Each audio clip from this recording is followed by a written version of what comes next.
The massive alien ship hung in space like a dark mountain against the stars.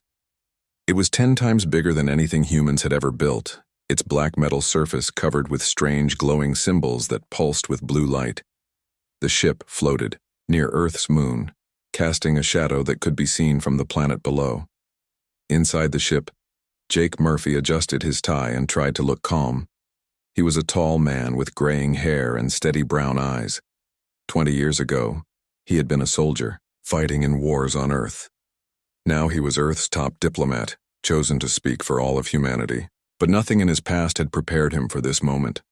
Walking beside him was Lisa Carter, a small woman with sharp green eyes and curly red hair.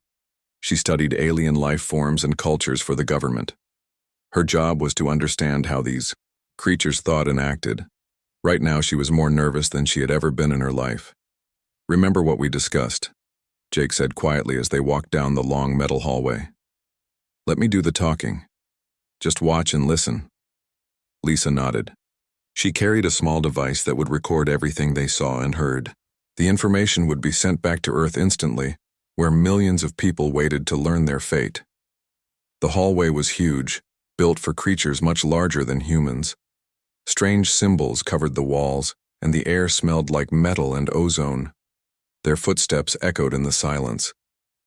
2 human guards walked behind them, but Jake knew their weapons would be useless here. This meeting was about words, not bullets. They reached a set of doors that stood 30 feet high. The doors opened without a sound, revealing a chamber so vast it seemed like a cathedral. The ceiling disappeared into shadows above, and the walls curved away into darkness.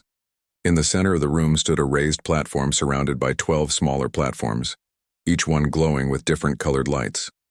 On each platform stood a different type of alien creature. Jake had studied their files, but seeing them in person was still shocking. The Viridians were tall and thin, with gray skin and large black eyes. The Korth looked like giant insects, their bodies covered in shiny plates. The Zephyrians floated in the air, their bodies made of what looked like living gas. But it was the creature on the central platform that commanded attention. Commander Zixtal of the Viridian Empire stood 8 feet tall, his long arms ending, in hands with too many fingers. His skin was pale gray and his black eyes reflected no warmth. When he spoke, his voice came through a translation device that made it sound cold and mechanical. "Humans of Earth," Zixtal began, his voice echoing through the chamber.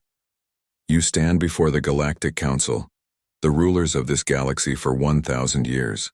Your species has developed faster than light travel and has begun to explore space. This brings you under our authority." Jake stood straight and looked directly at the alien commander. He had faced enemy generals before, and he knew the importance of showing no fear. Lisa stood beside him, her recording device capturing everything. "We have watched your species for the past 50 years, Zixtal continued. "You are young and primitive, but you show potential. Like all junior species, you must now contribute to the greater good of the galaxy." The alien gestured with one of his long arms, and images appeared in the air above the platform. They showed planets covered with cities, massive factories, and fleets of ships. "These are the worlds that serve the Council," Zixtal explained. "They provide what we need to maintain peace and order. Now it is your turn to join this system." Jake felt his jaw tighten, but he kept his expression neutral. He had expected this, but hearing it still made his blood run cold. The tribute required from Earth is simple, Zixtal said. "Each year you will provide 30% of your industrial production. This includes metals, food, manufactured goods, and energy sources. You will also provide 20% of your population to serve as workers on council projects. Finally, you will give us complete access to all your military technology and research." The other aliens on their platforms made sounds that might have been agreement. Some clicked their teeth, others hummed, and one made a noise like steam escaping from a pipe. "In return," Zixtal continued, "the Council will protect Earth from external threats and provide you with basic technologies to improve your civilization. You will be allowed to govern yourselves as long as you meet your tribute obligations." Jake looked around the chamber, studying each alien face. Some looked bored, as if this was a routine they had performed many times. Others watched the humans, with what might have been curiosity. None showed any sign of sympathy or doubt. Many species have stood where you stand now, Zixtal said. All have accepted our offer and prospered under council protection. Those who refused. He paused, and the chamber filled with an uncomfortable silence. Those who refused learned that resistance is futile. Images appeared in the air showing destroyed cities and empty planets. The message was clear: cooperate, or face destruction. Jake pulled out a small notebook and a pen. The sight of the primitive writing tools seemed to amuse some of the aliens. He wrote down numbers and notes, taking his time. Lisa watched the aliens carefully, noting their body language and reactions. "These are significant demands," Jake said finally, his voice steady and calm. "My government will need time to consider them fully." Zixtal's large black eyes seemed to focus more intently on the human. "Consider them? There is nothing to consider. This is how things are done. You will accept our terms, or you will face the consequences." "I understand your position," Jake replied. "But I'm not authorized to make such important decisions without consulting Earth's leaders. I need 48 hours to communicate with my government and receive their official response." A low murmur ran through the chamber. Several aliens made sounds that clearly indicated surprise or displeasure. Jake got the impression that this was not how these meetings usually went. Zixtal was quiet for a long moment. 48 hours, he finally said. You may return to your ship and contact your planet. But understand this. The Council's patience is not unlimited. We have made our offer. There will be no negotiation. I understand, Jake said with a slight nod. See that you do, Zixtal replied. Many species have learned too late that the Council's mercy has limits. Your planet is small and weak. Your technology is primitive. Your fleets are tiny. Do not mistake our willingness to wait for weakness. Jake and Lisa were escorted back, through the corridors to their small ship. As they walked, Lisa whispered, Did you notice how they kept emphasizing our weakness? I noticed, Jake replied quietly. They're trying to make us feel helpless. When they reached their ship, Jake looked back at the massive alien vessel. It was indeed impressive, and the message was clear. Resistance was hopeless. But Jake had learned long ago that sometimes the most important battles were fought not with weapons, but with will. As their ship pulled away from the alien mothership, Jake activated the communication system to contact Earth. The most important conversation in human history was about to begin. The emergency meeting room in Washington was packed with the most powerful people on Earth. President Helen Brooks sat at the head of the long table, her gray hair pulled back and her blue eyes sharp with focus. She had called this meeting within an hour of receiving Jake Murphy's message from space. Around the table sat the leaders of every major nation, the Prime Minister of Britain, the President of Russia, the Chancellor of Germany, and dozens of others. But it was not just politicians in the room. General Rick Stone, the head of Earth Defense Command, sat to the president's right. His weathered face showed no emotion, but his hands rested calmly on a thick folder marked with the highest security classification. Dr. Amy Walsh sat across from him, her brown hair streaked with gray from years of working 18-hour days. She led the most secret project on Earth, something so classified that only 12 people knew its full scope. Next to her was Captain Tony Russell, a quiet man with steady hands, who commanded ships that officially did not exist. Let me make sure I understand this correctly, President Brooks said, her voice cutting through the worried chatter in the room. These aliens want 30% of everything we make, 20% of our people, and all our military secrets. In return, they promise not to destroy us. That's correct, Madam President, Jake's voice came through the secure communication link. They made it very clear that this is not a negotiation. They expect complete compliance. The French president leaned forward. What happens if we refuse? They showed us images of dead worlds, Lisa Carter's voice answered through the speaker. Planets that used to have cities and people, now they're empty rocks floating in space. A heavy silence filled the room. Everyone understood the implications. How much time do we have? asked the Chinese premier. 46 hours and 32 minutes, Jake replied. Then they expect our answer. President Brooks looked around the table. General Stone, what's our military assessment? General Stone opened his folder and pulled out several documents. Based on what we observed, their main ship has enough firepower to destroy every major city on Earth. Our satellites detected at least 50 more ships holding position beyond the moon. With conventional forces, we couldn't stop them. Conventional forces, the president repeated, emphasizing the word conventional. Dr. Walsh, I think it's time we discussed unconventional options. Dr. Walsh nodded and activated a holographic projector in the center of the table. Images appeared showing spacecraft designs that looked nothing like the clumsy rockets humanity had been using for decades. Project Prometheus has been running for 15 years, she began. We started it after we captured our first alien probe in 2195. We've been reverse engineering their technology and improving on it. The room buzzed with whispered conversations. Several world leaders looked shocked. They had not known about any captured alien technology. The probe was damaged and crashed in the Pacific, Dr. Walsh continued. We recovered it before anyone else knew it existed. What we learned changed everything we thought we knew about physics and engineering. Captain Russell stood up and pointed to one of the holographic images. This is the UES Defender, the first ship we built using hybrid technology.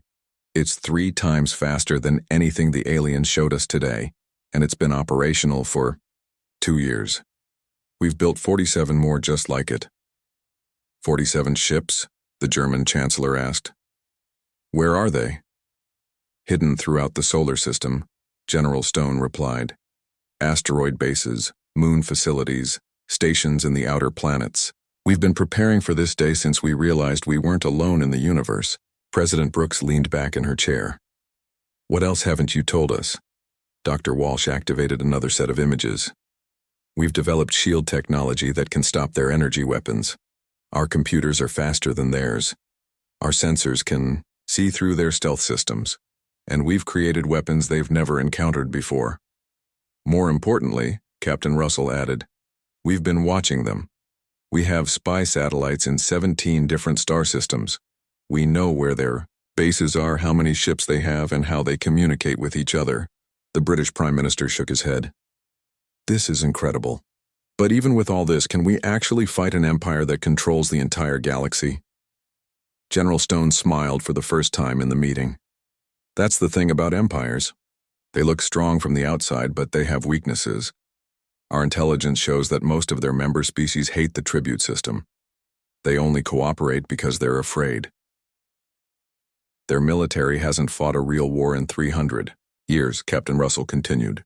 They're used to weak enemies who surrender immediately. They've never faced an opponent who fights back with equal technology. Dr. Walsh brought up a new set of images showing alien communications networks. We've been monitoring their messages for 5 years. Their empire is held together by fear and routine. Local governors resent the central authority. Member species are always looking for ways to reduce their tribute payments. Some regions are practically in rebellion already. What are you suggesting? Asked the Japanese Prime Minister. We're suggesting that maybe it's time someone stood up to them, President Brooks said quietly. Not just for Earth, but for all, the species they've been bullying for 1,000 years. The room fell silent again. Everyone understood that they were discussing the most important decision in human history. The Russian president spoke first. What are the risks? If we fight and lose, they destroy Earth, General Stone replied honestly. If we surrender, we become slaves forever. Our children and grandchildren will grow up in a world where aliens take whatever they want. If we fight and win? Asked the Brazilian president. If we win, we free not just ourselves, but potentially dozens of other species, Dr. Walsh answered. We change the balance of power in the galaxy. President Brooks looked around the table at each face. I need to know where everyone stands. This has to be unanimous. We're either all in, or we negotiate for the best surrender terms we can get. 1. By 1, the world leaders voted. The British Prime Minister voted to fight, The French president agreed. The German chancellor nodded her support. The Chinese premier voted yes. Every single leader in the room chose to resist. It's unanimous. Then, President Brooks said, "We fight." General Stone opened another folder and spread out tactical plans across the table. "We've been preparing for this scenario. Operation Freedom starts the moment Jake gives them our answer. We hit 12 of their major installations simultaneously. While they're trying to figure out what happened, we broadcast our message to every oppressed species in the galaxy." Captain Russell activated his communication device. "All fleet commanders, this is Russell. Authorization Prometheus 77 Alpha. Begin final preparations for Operation Freedom. We launch in 44 hours. Dr. Walsh gathered her holographic projectors. "I need to get back to the lab. We have some final surprises to prepare for our alien friends." As the world leaders began to file out of the room, President Brooks remained seated. She looked up at the ceiling, thinking about the choice they had just made. Jake's voice came through the communicator one more time.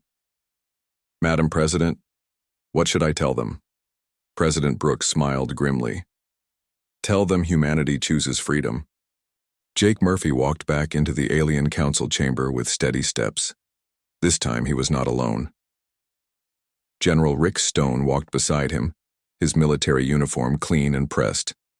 Dr. Amy Walsh followed behind them, carrying a small silver device that hummed quietly. Agent Sam Davis, a thin man with careful eyes, stayed close to the group. The alien chamber looked exactly the same as before. Commander Zixtal stood on his platform, surrounded by the other council members. But something felt different in the air. The aliens seemed more relaxed, confident that the humans would surrender like every other species before them. "Humans of Earth," Commander Zixtal began, his mechanical voice echoing through the chamber. "You have had your time to consider our generous offer. What is your government's response?" Jake stepped forward and looked directly at the tall alien. "Commander." His voice was calm and clear when he spoke. "The United Earth government has carefully considered your proposal. We respectfully decline your offer." The chamber erupted in chaos. Alien voices rose in sounds of shock and anger. Some of the creatures made clicking noises, others hissed, and one released a sound like screaming metal. Commander Zixtal's black eyes widened in what looked like complete disbelief. "Decline?" Zixtal's voice rose higher than before. "You cannot decline. No species has ever refused the Council's terms. This is impossible." "Nevertheless," Jake replied calmly, "humanity chooses to make its own way among the stars. We prefer independence to servitude." Commander Zixtal moved to the edge of his platform, his long arms gesturing wildly. "You do not understand what you are doing. We are offering you survival. Without our protection, your species will be destroyed by the dangers of space." General Stone stepped forward. "We appreciate your concern, but we believe we can handle ourselves." The Korth representative, a giant insect-like creature, made a series of rapid clicking sounds. Through the translation system, its words came out as angry buzzing. "These primitives dare to insult the Council. Make an example of them now." Commander Zixtal nodded slowly. "Perhaps a demonstration is needed." He raised one of his hands, and lights began flashing on the chamber walls. "Activate the punishment beam. Target the human delegation." Jake and his team stood calmly as energy began building around them. The air itself seemed to glow with dangerous power. Other species who had stood in this chamber had been vaporized by this same weapon as examples to their homeworlds. But when the energy beam struck the humans, nothing happened. A shimmering blue field appeared around them, absorbing the alien weapons power completely. Dr. Walsh's small silver device hummed louder for a moment, then returned to its quiet operation. The chamber fell completely silent. Commander Zixtal stared at the humans in shock. "Impossible.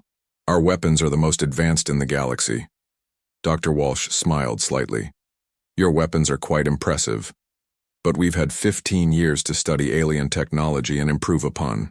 Agent Davis stepped forward and activated a small projector. Images appeared in the air above the humans, showing detailed pictures of alien military bases, communication centers, and fleet positions. "We've been watching you for quite some time," Sam said quietly. "We know about the corruption in your outer territories. We know about the rebellion brewing in the Kef sector. We know about the secret military expenses that your member species don't know about." Commander Zixtal's voice became dangerous. "How could you possibly know such things? Our communications are completely secure." "Your communications were secure," Dr. Walsh corrected, "until we figured out how to break your encryption codes 3 years ago. We've been listening to everything you say." More images appeared, showing recorded conversations between council members discussing bribes, threats, and secret deals. The evidence of corruption and brutality filled the chamber. Some of the alien representatives looked uncomfortable as their private conversations were displayed for all to see. "This is meaningless," Zixtal declared, but his voice sounded less certain than before. "Even if you have learned some of our secrets, you are still just one small planet.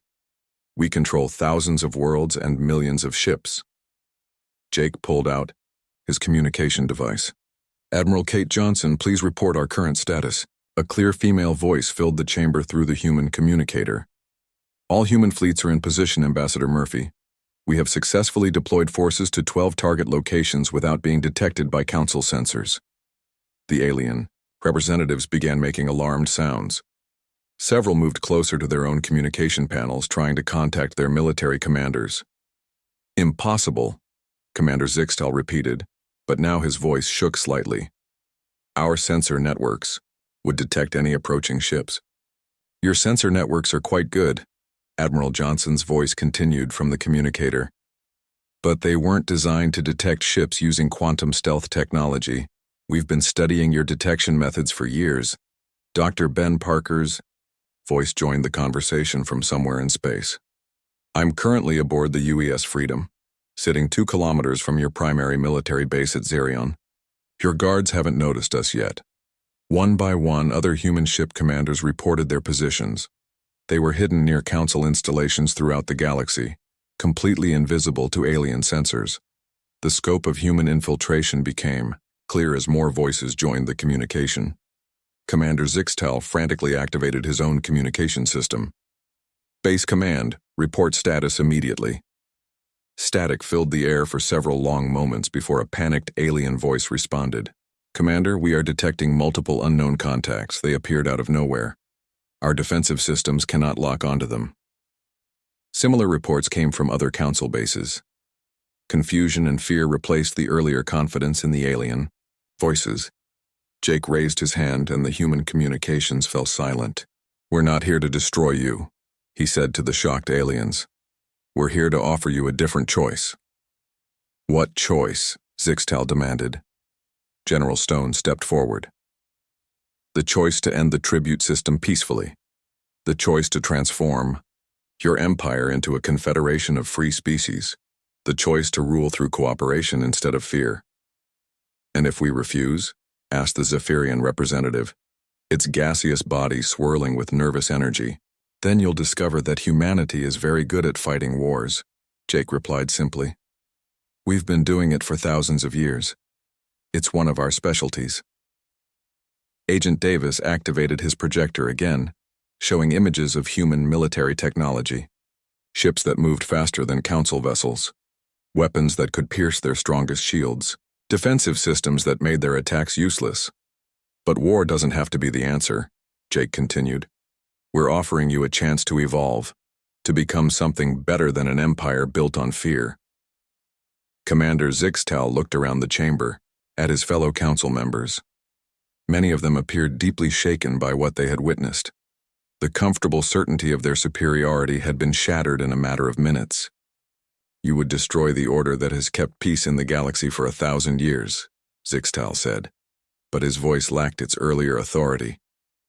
"We would replace tyranny with freedom," Jake corrected. "And we're not alone in wanting this change." Admiral Johnson's voice returned to the communicator.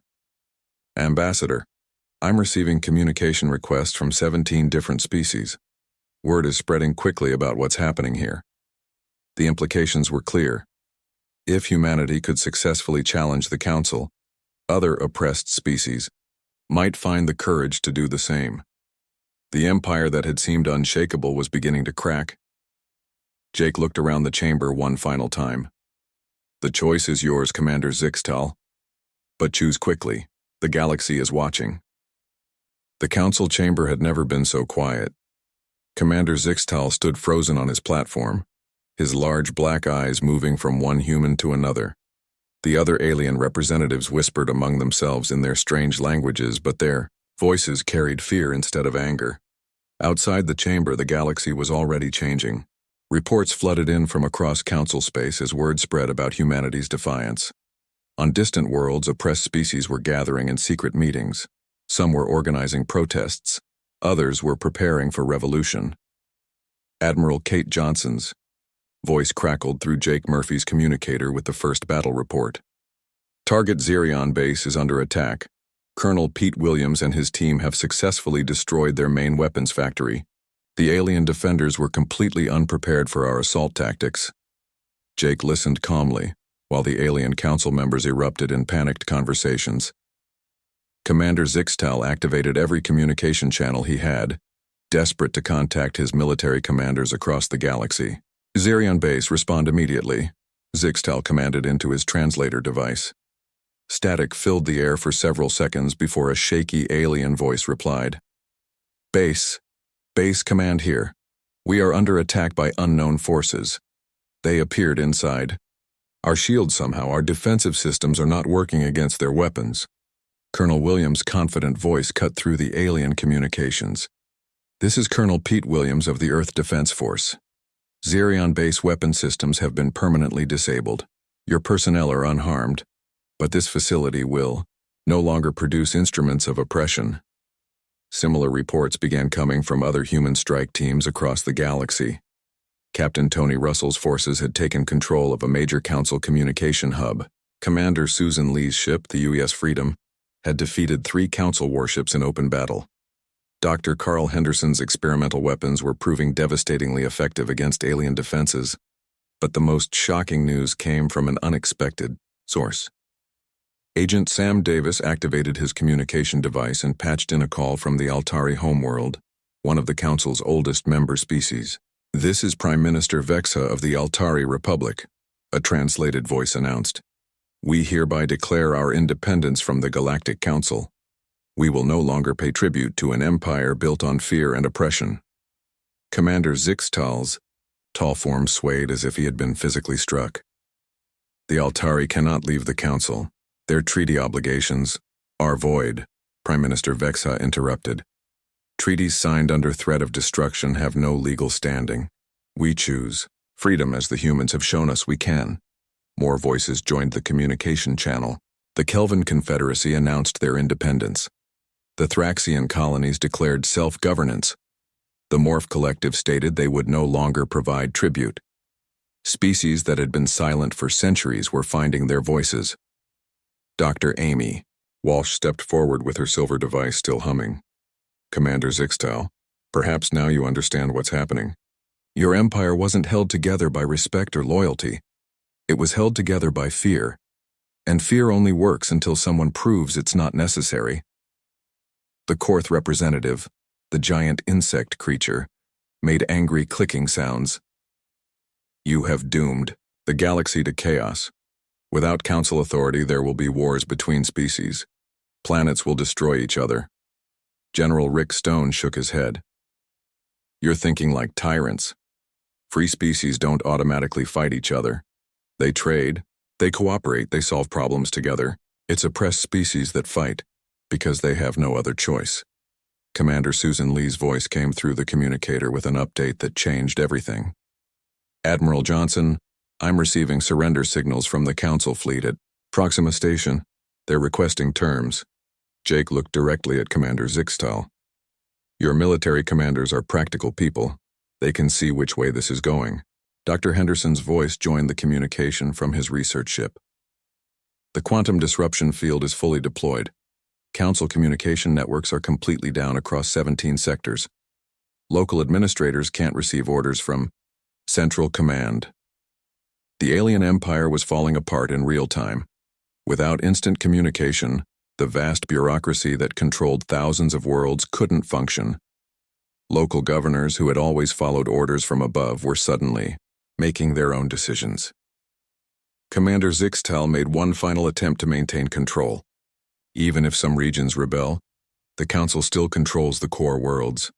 We have enough military strength to crush any resistance. Admiral Johnson's voice carried grim certainty when she replied, "Actually, Commander, you don't. 3 more Council fleets have surrendered in the past hour. Your remaining forces are scattered and demoralized.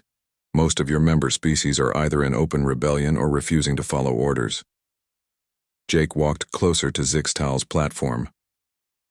"It's over, Commander. The question now is whether you want to be part of the solution or part of the problem." "What solution?" Zixtal asked, his voice barely audible. "A new galactic confederation," Jake explained.